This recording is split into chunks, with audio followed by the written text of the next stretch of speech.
The recent collapse in the U.S.-Russia relationship has roots that stretch back to fundamental misunderstandings at the end of the Cold War. Western democracies have met with dismay as tightening political controls in Russia have throttled domestic pluralism, while Moscow's roughshod foreign policy and military tactics have driven its neighbors into submission or open hostility. Russia has bemoaned what it sees as Western arrogance and a stubborn refusal to recognize its security concerns and great power status. Today, Russia's annexation of Crimea, support of Syrian repression, and, above all, meddling in the U.S. presidential election have shattered any desire in Washington, at least outside the Oval Office, to search for common ground. Indeed, amid congressional logjams on nearly every issue, overwhelming bipartisan majorities passed a stiffer sanctions regime. The narrative in Moscow, meanwhile, paints a consistent picture of Washington actively rallying Europeans to expand footholds around Russia's borders with an ultimate goal of regime change in the Kremlin itself. In spite of President Donald J. Trump's apparent eagerness to improve relations, deepening resistance across the political spectrum makes any progress fanciful at this stage. Whether either side understands how to get relations back on track remains uncertain. What is clear is that neither side wants to. Deep-seated U.S. mistrust and an unyielding Russian government seem likely to confine the bilateral relationship to a series of sour exchanges and blustery confrontations for now.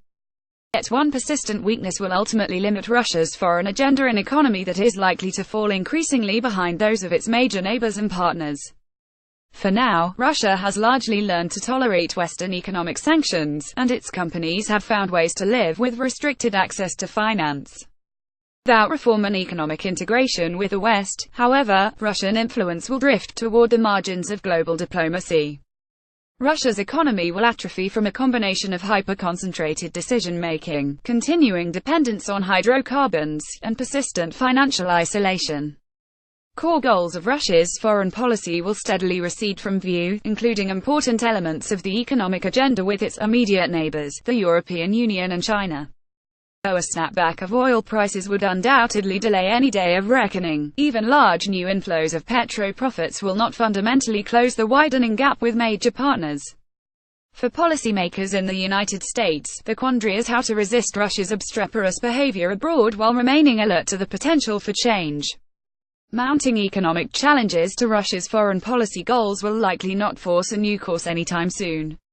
Russians have an impressive historical record of withstanding extended economic hardship far worse than what they face today. Even more challenging is that Russian President Vladimir Putin has proved adept at foreign policy on the cheap, through a mix of tactics he has deployed in spite of a shrinking budget. These include sophisticated public diplomacy, including cyber interference in elections, targeted financial support to troublesome regimes and carry-limited military interventions. These specific involvements range from Ukraine to Syria to Venezuela, but the broader theme has been to rally global resistance to the US-led liberal international order. For the foreseeable future, this leaves the United States to respond with vigorous diplomatic resistance, extended economic sanctions, and fresh displays of military readiness. Over the next decade, however, as Russia's economic lag widens and core foreign policy goals fade further from view, a potential future generation of Russia's leaders could begin to realize that their focus on what they term economic sovereignty is self-defeating. Such a change is hardly inevitable, but if anything is likely to alter the current calculus in Moscow, it is the realization that any prospect of a global role for Russia is slipping away. The challenge for Washington will be to for signs that Moscow is ready to make changes and judge whether those changes could warrant relaxing sanctions, or even introducing incentives. History suggests that the two worldviews may never reconcile and that some rivalry is inevitable. Still, the United States should prepare for the possibility that economic constraints could trigger meaningful changes in Russia that could then lead to limited cooperation on major U.S. priorities, whether in Eastern Europe or the Middle East, cyberspace or outer space. Read full text. This paper was originally published by the Council on Foreign Relations.